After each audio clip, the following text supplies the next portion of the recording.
G'day everyone, Rune here.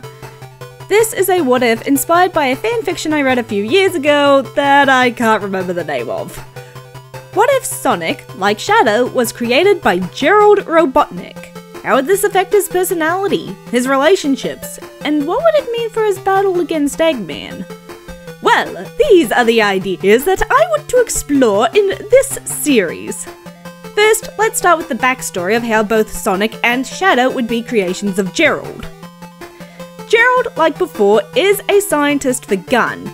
He is a pacifist by nature, but has no choice but to create weapons for the group in order to conduct his research to find a cure for his granddaughter Maria. During this time, he comes into contact with the alien known as Black Doom, who offers to help him with his research by offering some of his DNA as material. With this, Gerald begins to work to create a life that would hold the cure for his granddaughter. However, after the disaster that was the bio-lizard, Gerald doesn't want to take the risk that the power of Black Doom's DNA would overwhelm the being he is trying to create. In order to prevent this possibility, Gerald decides to split the power of Doom's DNA between two lives.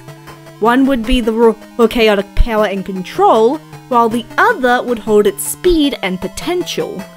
The theory is that the two lives would act as counterbalances for each other. The one with control and power would be able to rein in the speedster, and vice versa.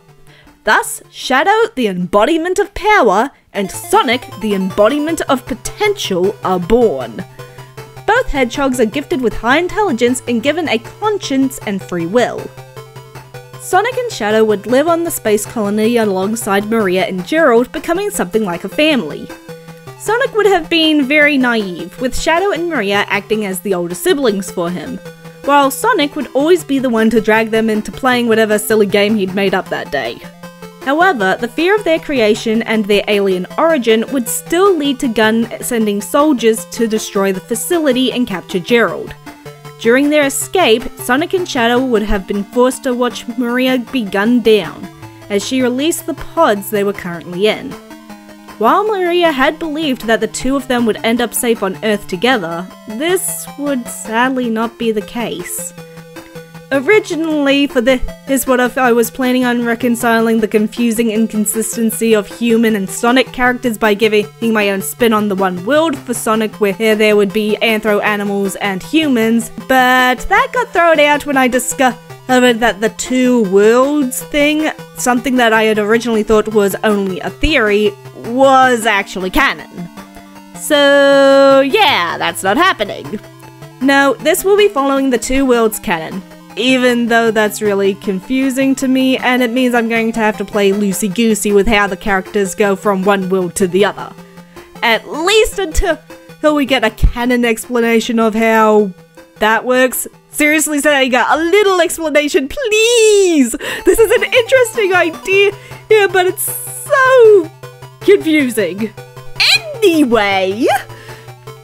While Shadow lands on Earth, eventually being found by Gun, Sonic is sucked into a time-space anomaly and lands in the world commonly referred to in the fandom as Sonic's World. Sonic is in his stasis pod for a very long time until he is accidentally released by one of Eggman's badniks. Surprised and confused, he immediately leaps into action, destroying the robot and releasing the tiny animal inside. Surprised, Sonic asks them what's going on, and they explain that a man called Dr. Robotnik is turning animals of the world into power sources for his machines in an attempt to take over the world. Sonic's memory is hazy, but the name Robotnik instantly reminds him of Maria and Gerald. He is understandably confused because the Maria and Gerald he knew would never do something like this. He even remembers Maria asking him and Shadow to protect the world and give everyone a chance at happiness. Though for the life of him, he can't remember when she'd asked that or why. Remembering that promise, he decides to go after this man that seems to have stolen the name of two people he considered his family. This kicks off the events of the first Sonic game. When he meets Eggman, he instantly notices the resemblance between him and Gerald. He then remembers that Maria had mentioned having a younger cousin named Ivo Robotnik.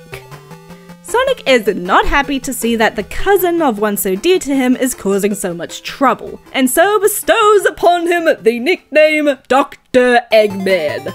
as he feels he doesn't deserve to be called a Robotnik. After this, things don't really change all that much for Sonic. He still meets all of his friends, still continues to fight Eggman, and still discovers his ability to control the Chaos Emeralds.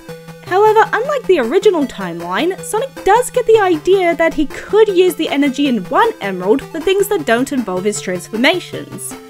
However, he can't seem to manage it most of the time, and even when he does, it leaves him very drained. He comes to the conclusion that he just doesn't have the raw power and control that he needs to do this efficiently. This thought brings him to Shadow. His memory has all come back over the intervening years, except for the one event that has him the most worried. What had caused him to be separated from Shadow, Maria, and Gerald? The last thing he remembers is he, Shadow, and Maria all playing his new game, which involved coming up with their own constellations and stories about them. He can't even remember being in the pod or falling asleep. He originally thought that this was because he'd been in stasis for so long, but with all of his other memories back, that can't be the case. And before anyone asks, no, Sonic's memory loss is not the result of head trauma, nor was it purposefully tampered with like Shadow. Remember, Sonic was the little brother of the group, with Maria and Shadow being his big siblings. Watching someone you love murdered right in front of you has got to be traumatic. Especially for someone as emotion and friendship focused as Sonic. So it wouldn't be that far of a stretch to say that his mind would block out those memories in order to protect him from the trauma. Moreover, Sonic is a smart guy. He figured out a long time ago that he's been asleep for a very long time. He could tell that much from how old Eggman was. He also knows that this is not the world of his birth. Even though he and Shadow had never been on Earth themselves, Maria had told them enough about it to know that anthropomorphic animals are generally common there.